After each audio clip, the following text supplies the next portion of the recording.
We are here. Set one is over. Arena Sabalenka takes it 7-5 over Belinda Bencic. Some are saying you can't open with tennis, Drew. It is still a football. I thought that's what stop. Oh, we're here to talk about this dog shit game. Okay, Drew, right. You can't do that. Like this game is terrible. No, it's still an NFL playoff game. You can't start with that shit. Oh my god! I mean, the last night and today, like the tennis has stolen the show. Like I don't make the rules. I'm just telling you what's the most entertaining thing going on in the world of sports right now, and we have a major championship being contested that is high leverage. And then on the other hand, we have Kyle Shanahan trying to kick field goals on his way to to being a road dog of 3 points to the Eagles at this rate. It's been an uneven game for Mr. Dak Prescott. We joke a lot about Dak being kind of a Dr. Jekyll, Mr. Hyde type of quarterback, and today feels like you got Dr. Jekyll on Monday and you're getting Mr. Hyde today so far, because the Cowboys should be winning this going away. Am I crazy? Take away the 2 picks. A lot of the other stuff has been great. Like it's full like Jekyll and Hyde in game. Great is. The drives have moved. The play calling has been above average, and when he's making throws that aren't horrific interceptions, the offense looks good. And then obviously, like I don't even want to get into the kicker stuff, but just a couple of really bad decisions. I don't know. I thought Dak is really good. Again, outside of 2 really horrific throws. And it's like, I can't take those 2 away. So he's having a bad game in general. But it's funny because when he's not making a horrible decision to throw, that first one right away, you're like, oh, that's going to float for a while. Like that's going to get batted down at best case. And the rest of the half, it's been pretty decent. Obviously the Tony Pollard injury makes a really big impact on, now Zeke is your first, and who is your third running back here in this offense? It's going to be all Zeke. I don't think he can handle a full workload. No. This is that you're going to get it. This is now the Dalton Schultz. This is now roll out Dak and have him just throw a high Davis. High probability pass to Dalton Schultz off the curl. Like that's what you go to now, considering the way Dak's playing, considering the Tony Pollard absence. Malik Davis is your starter. Zeke's second still. Yeah. He's kind of he's no Zonovan, Bam Zonovan. Who's the NC State kid from the Jets? Oh God. Yeah. Yeah, I know who you're talking about. Zeke has 4 carries for 9 yards right now. Bam Knight. Zonovan Knight. Zonovan Bam Knight. Zonovan whatever. Knight? Zonovan Bam Knight, yes, I believe. Zonovan Bam Knight. All right. Well, they should put Turpin in the backfield. Brad, I like the way you're thinking. Turpin's got some speed. And honestly, the way you beat the Niners is with speed. Which honestly, it feels like the Cowboys should score in the second half here. I want to take them plus the points. I want to take them on the money line for the second half, or just to win the game, because I feel like if they just clean it up a little bit, they're the better team here. We have seen a lot of drives disrupted by the pass rush through this point of the game. And what do you think of when you think of pass rush, Andy? What happens as you go through and you matriculate through a full 4 quarters of a game? Does the pass rush get stronger or weaker when they come out as hot as they have? I think it kind of depends. Like with the Eagles, where you can rotate guys through, you can definitely that was a super big issue. I don't know if it gets stronger in this case. It depends. I would think that the offensive line starts winning more 1v1s in the second half. In fact, I feel like you could already start to see it swing from first quarter to second quarter. Personally, but both pass rushers came out with their hair on fire. Both of them were disrupting immediately. Mm-hmm. We got our hands full, man. We have an undefeated streak we have to keep alive here. This is hype. This is a lot of pressure. I feel like I'm under like a Mike McCarthy and Dak Prescott level of pressure. That's where I'm at here, Drew. Is the brain, the heart, the balls, the everything, the tummy says the Cowboys were the better team. They should be winning more. They should win this game. But they have a quarterback who's making some real bad decisions. Yeah. They have a lead running back who is now out for a long time. They have a kicker who, even if that wasn't blocked, was going to hit somebody on the sideline with it. They have the worst coach out of the two. Well, and Drew, wait for it. Hold up. Let me finish. Okay. If I trust anybody to make any sort of second half adjustments, which we kind of know isn't so much a thing as it is in-game adjustments, I don't trust. I don't trust McCarthy to just figure it out. Like, we are the better team. We should just be doing X, Y, and Z. So I take major exception to the Mannings dumping on halftime adjustments because, yes, of course, you're not going to like make the adjustments in the first part of halftime and then sit the team down and talk them over. Like literally, it's just the coaching staff doing it. Like you want your players to pee and get some fluids and get some freaking, get some energy shots or whatever. And that's the thing. And again, I'm doing this fucking thing again. Who did I compare myself to when I told the story about returning the punt fumble? I don't remember who I compared myself, but like a bunch of you who are listening played high school football, maybe even college football. Yeah. Like for sure, there were adjustments made at halftime. You didn't have a lot of time to like go through a big long spiel, but it's like, hey, guess what? This base defense is we're probably not going to run this much because we're getting killed by it, and expect this. And we're doing some things differently. Like you have 5-10 minutes to sit down. It's like a really extended timeout is what it is. Yeah, so it is. Yeah, right. And I mean, the coaching staff, if they're not making adjustments there, then they're not doing their job. And we definitely have postulated that there are a handful of coaches who qualify. And Peyton may have even played for some of those coaches, frankly.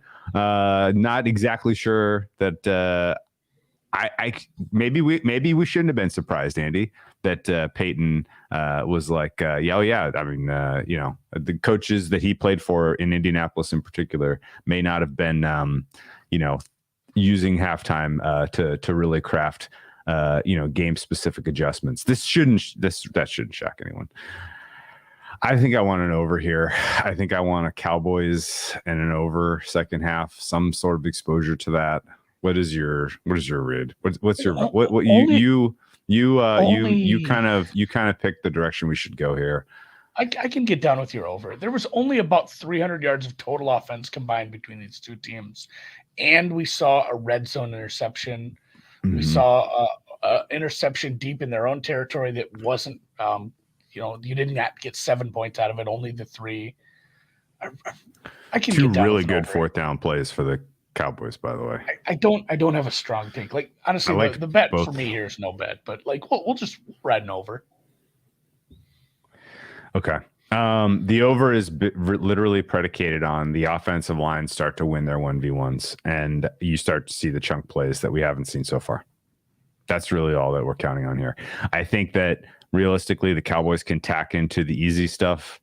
The Dalton Schultz on the curl kind of shit, like that's there for the taking, just to start to do it. Similarly, as soon as the Cowboys pass rush isn't getting home anymore, Brock Purdy in this embarrassment of riches he's got working with is going to get some scores here. So yeah, and like you're saying, the chunk plays that you've seen from both these teams will be coming, especially from the Niners. I kind of expect the Niners to make this a good game. I don't know who wins this. I think this is pretty close at the end. Yeah, this is the one thing that's creeping in the back of my head, which is that Shanny does not look like he really had the answers for this defense for whatever reason. Like it doesn't look like his plan A was very good, which is concerning.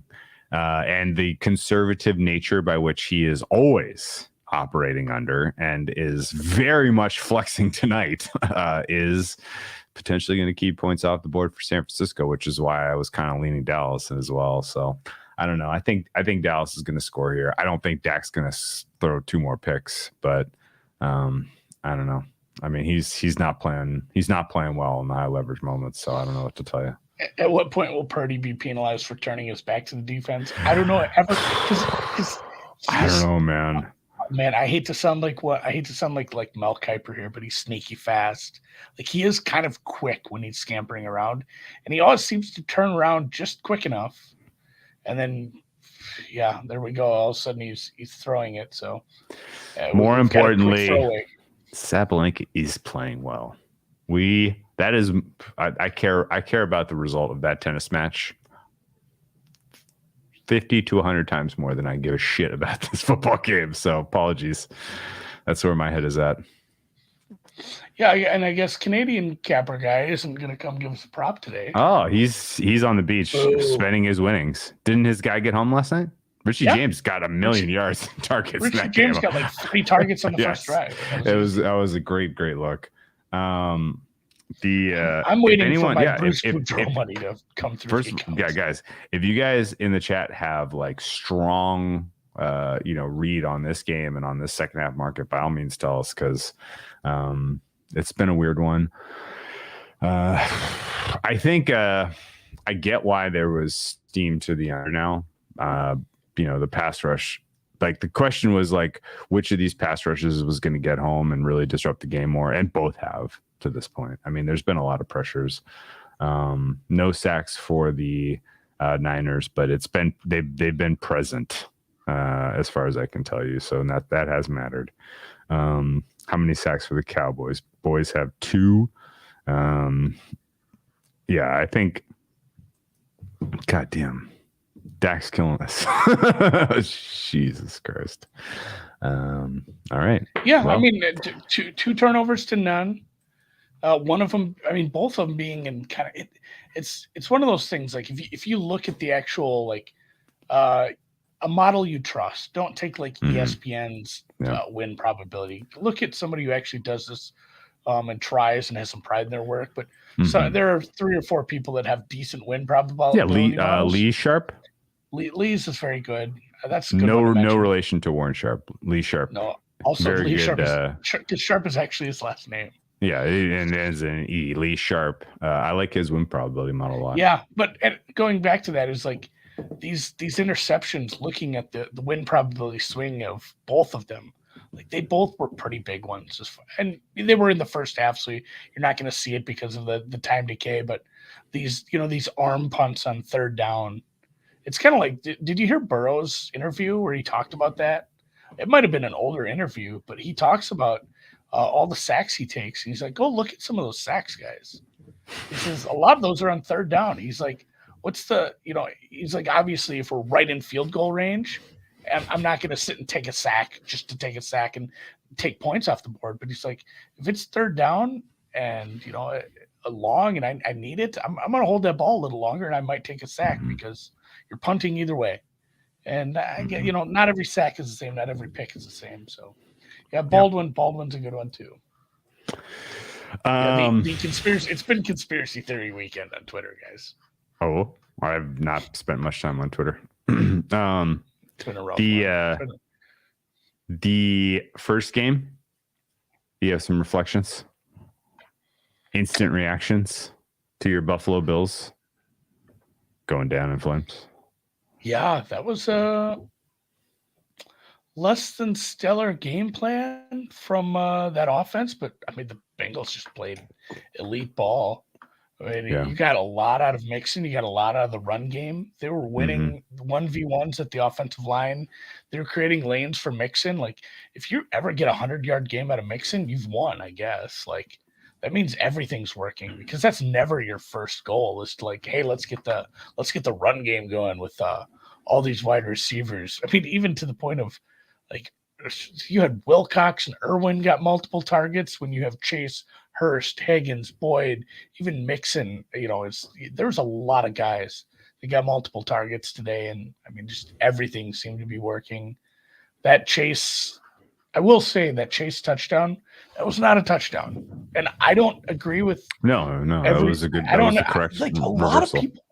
A lot of people were mad about that. I said like he's no. fumbling That was it the all correct over reversal. the place, guys, for sure. Yeah.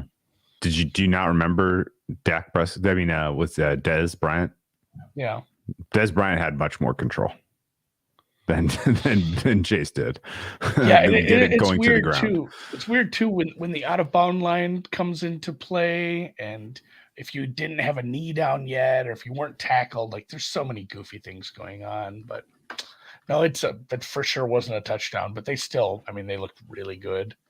That said, the opener for the Bengals game was a little odd. Yes. Look, Sabalenka is up 3-1. Is football still being played? I'm not paying attention. Yes. I mean, you can be excited about tennis. Don't shit on football, Drew. Come on. Okay. Sorry. Have some pride in your halftime. Sorry. Apologies. The opener was bad. I mean, how bad did she break her? Oh, it's to 30. Yeah, it was good. That was a good competitive set. But Sabalenka won the big ones.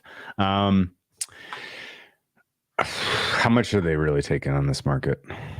Let's see. Right now they'll write on the opener. Yeah, 120. You can only get 3K. You can only get 3K on the side here at or on the money line. -1, -114. You can get 10.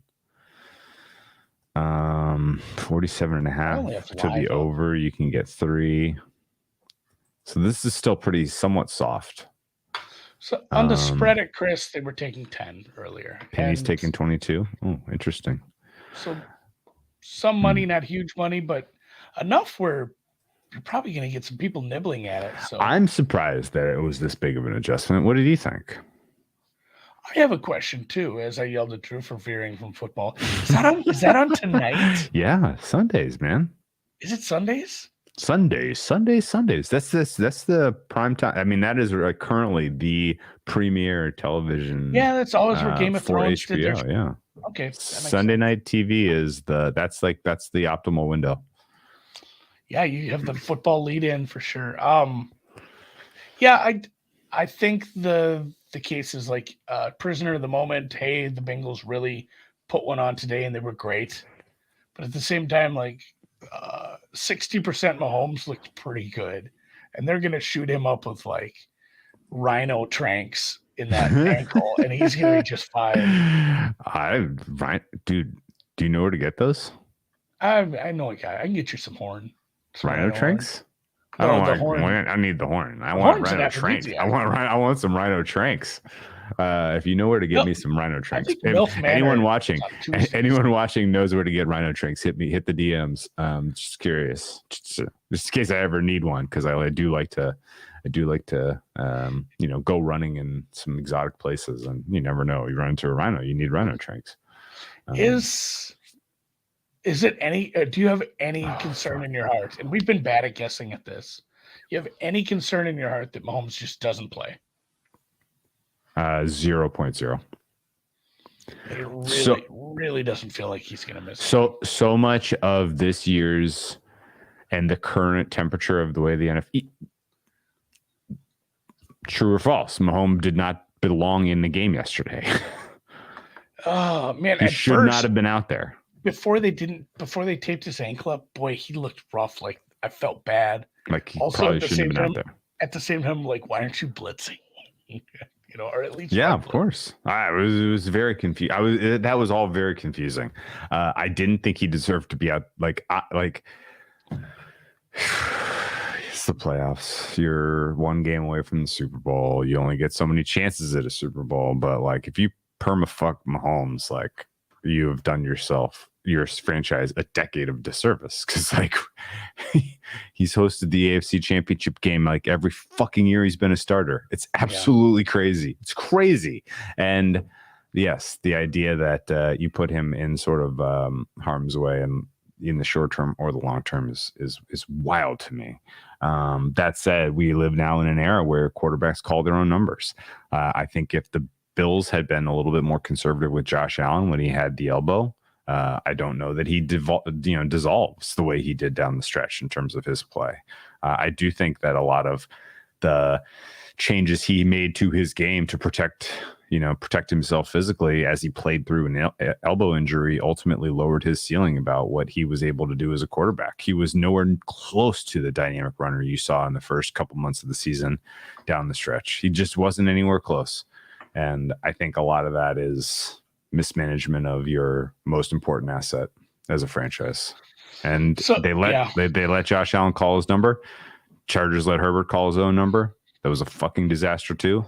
I don't think any of these franchises really have a long-term vision that is like protecting the most important thing you have going. And they're blinded by the idea of we might win this year because our guy is that good, and forgetting about the fact that, like, you know, he's people. He's a people too. Yeah. Right. I don't know. So yeah, and somebody mentions they've had some ankle. I've had some ankle sprains. I'm not sure I've ever had the high ankle sprain. Mine have always just been like, I can't see any of the bones in my ankle, and this hurts a lot worse tomorrow. And that's what I'm worried about is like, hey, because Drew, you would agree he looked better in the second half. More, I mean, he was still noticeable, but after You're talking about shot him up. Yeah, Mahomes. They taped him up, shot him up, and he looked. I mean, it was noticeable, but it wasn't like those first few plays when he went back in where he was like he couldn't put pressure on the leg almost. Okay, so I will concede he looked better, but it was still bad. Yeah, and honestly, like the best of Mahomes, playoff Mahomes, his mobility is the thing that breaks your fucking back when they're trying to put away a lead. When he had the toe injury. Yeah. So and that's the thing. People are mentioning this. Like, even if he was fine in that second half, I still think, and someone said there's a non-zero chance he doesn't start.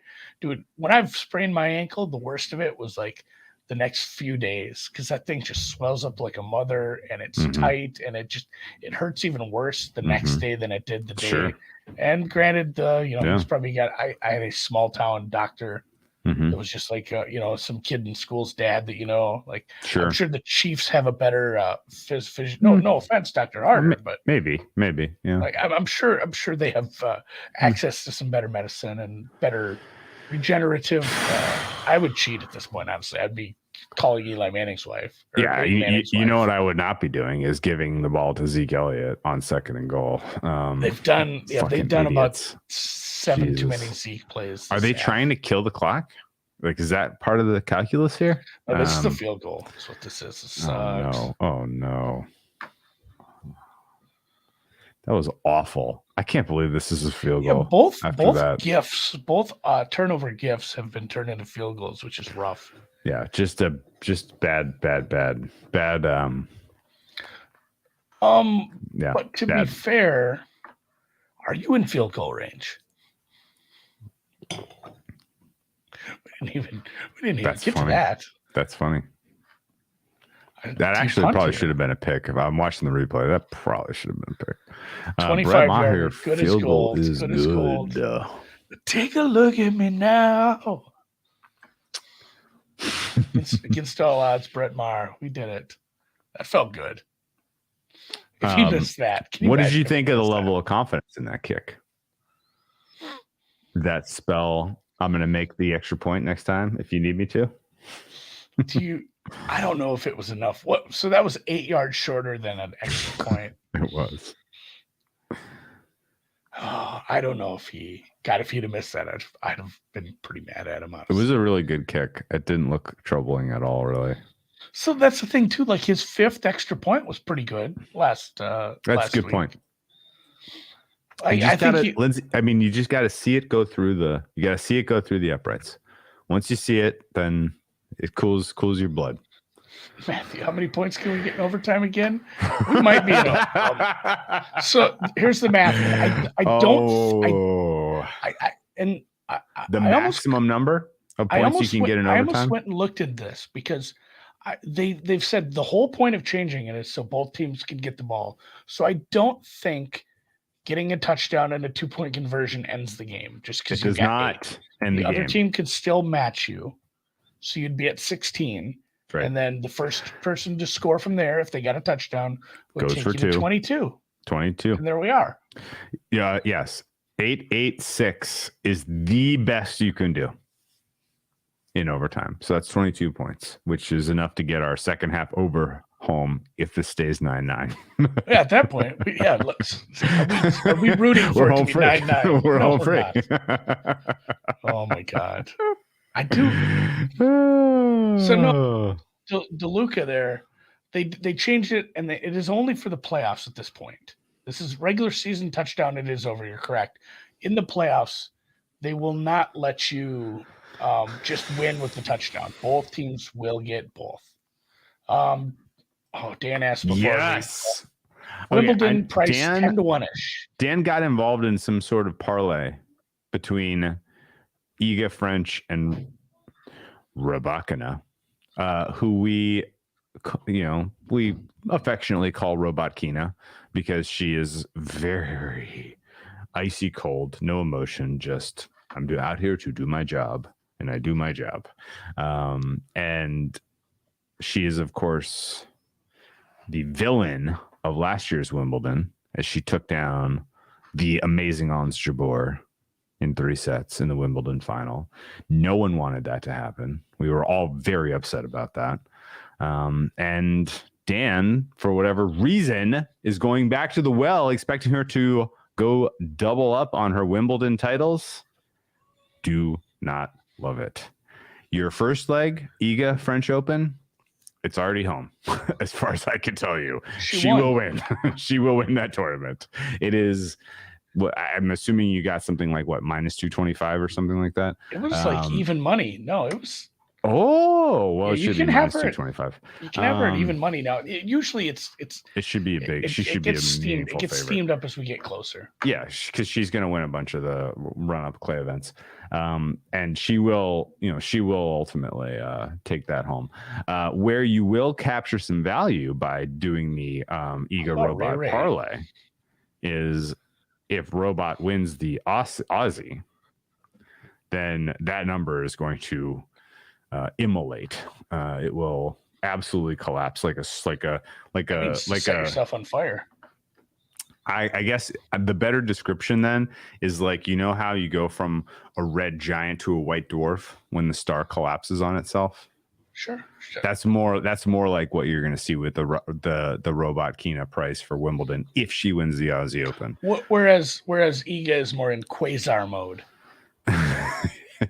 Exactly.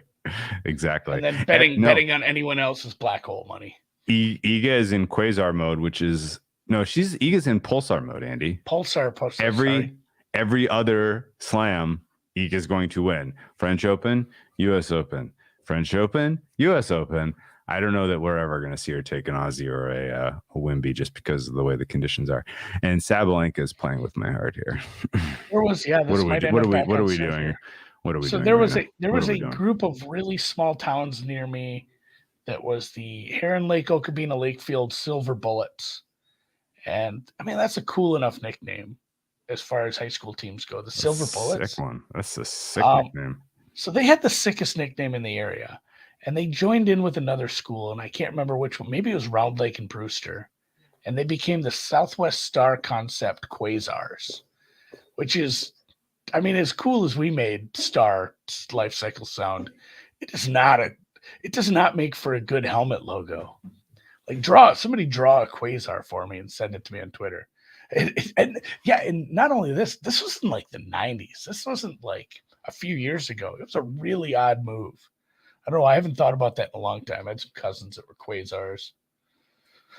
But I digress, as the Niners had a nice return that was completely wasted as they go 3-0 on the other side of the 50. Annoying.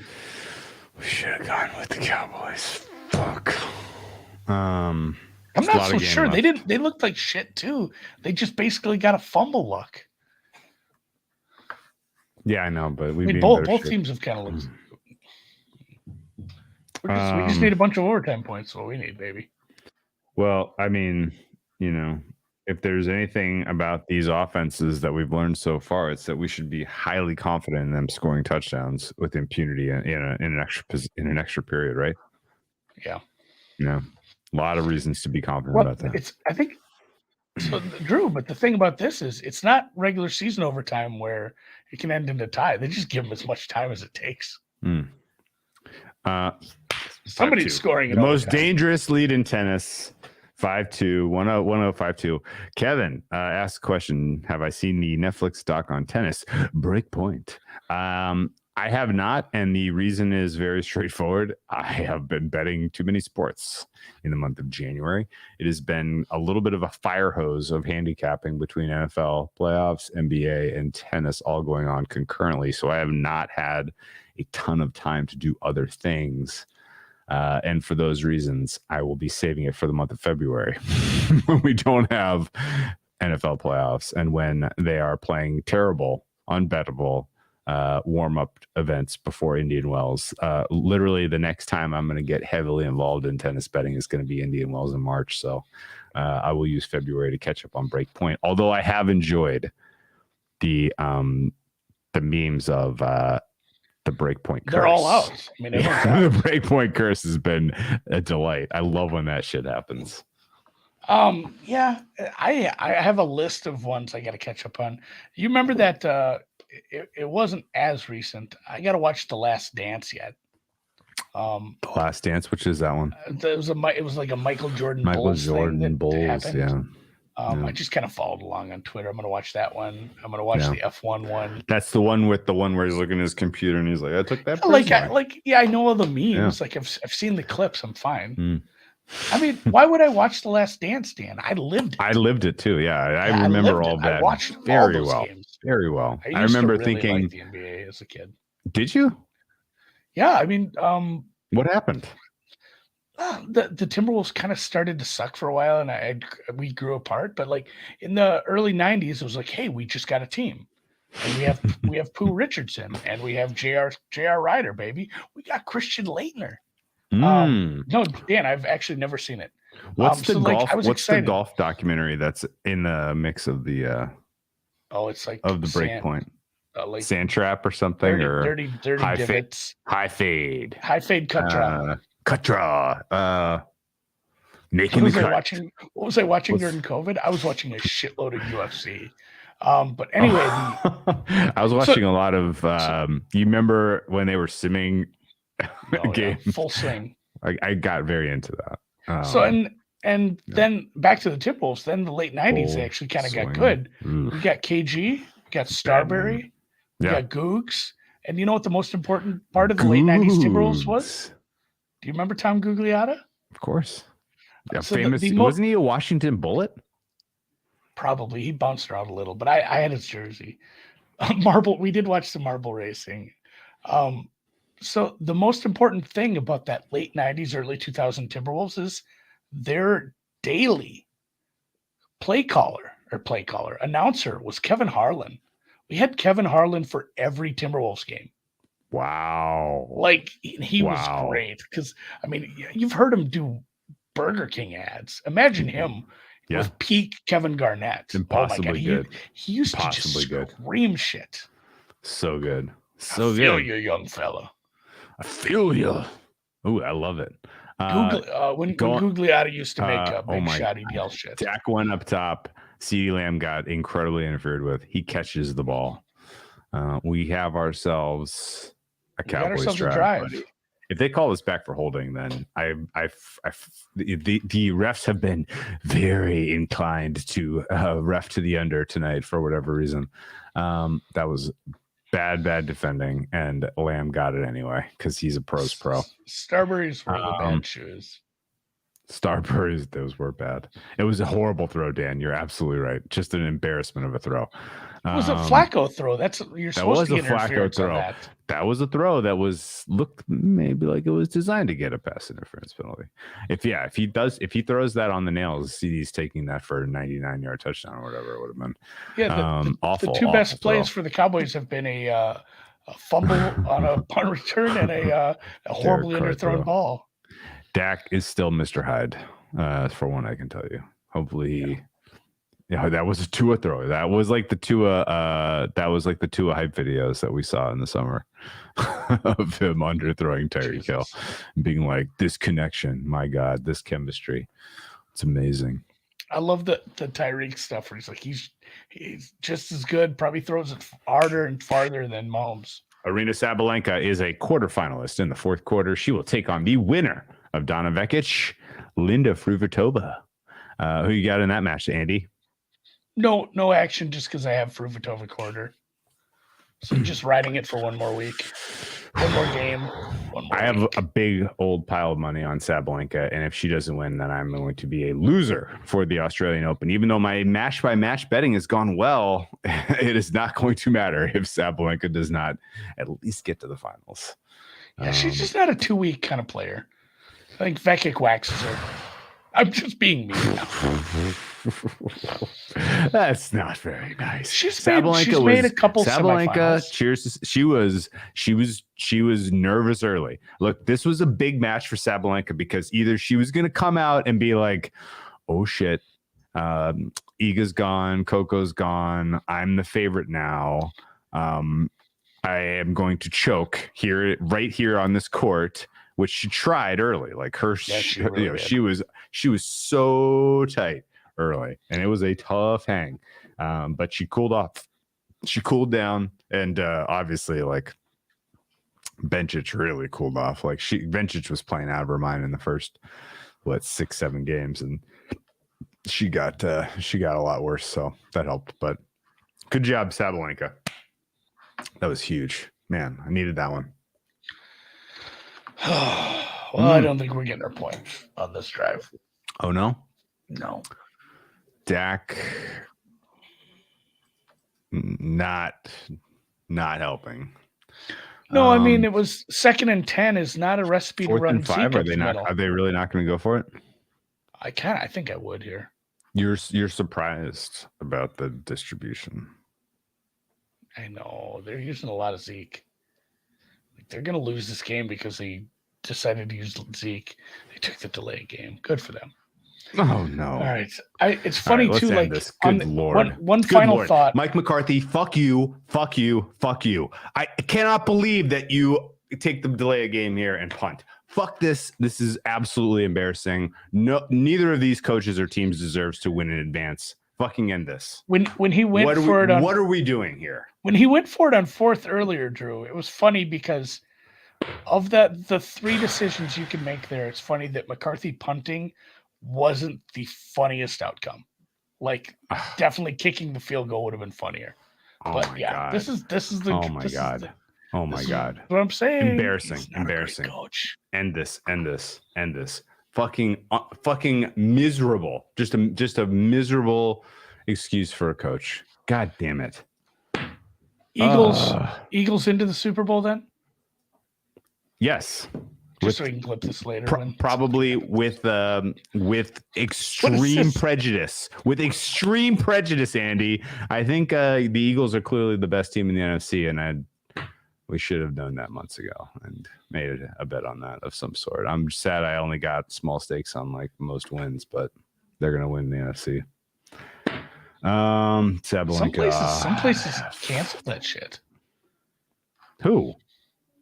I heard somebody say they can't. One book canceled like most wins because other teams. I heard that too, but everywhere I had it got graded. Yeah. Who canceled? I kind of want to put them on blast because that's kind of shitty. I wish I remembered now because we could yell at them. I just seen something on the timeline, and now I can't find anything on the timeline because everyone I got dead heated with the Chiefs. Same as that's fine. That's acceptable. That's how it should be graded. That's how it should be graded. Yeah. Even though a healthy Hurts beats the shit out of the Saints the second to last week of the season, and the Eagles win it on their own. Yeah, I think somebody pulled the bullshit. All 200 and however many games need to be played. Caesars did. Oh, well. I guess shame on you for betting in Caesars. I don't know what to say. Shame on you. I don't know what to tell you. I like JB Smoove. I don't know. I can't. Oh yeah, I'm glad that he took money out of their pocket to make those ads. Good job by him. JB Smoove deserves it. We should get Funkhauser too. Yeah, actually, you know what? I think he might have passed. All right. Let's wrap. I can't believe McCarthy took the delay game and punted there. What a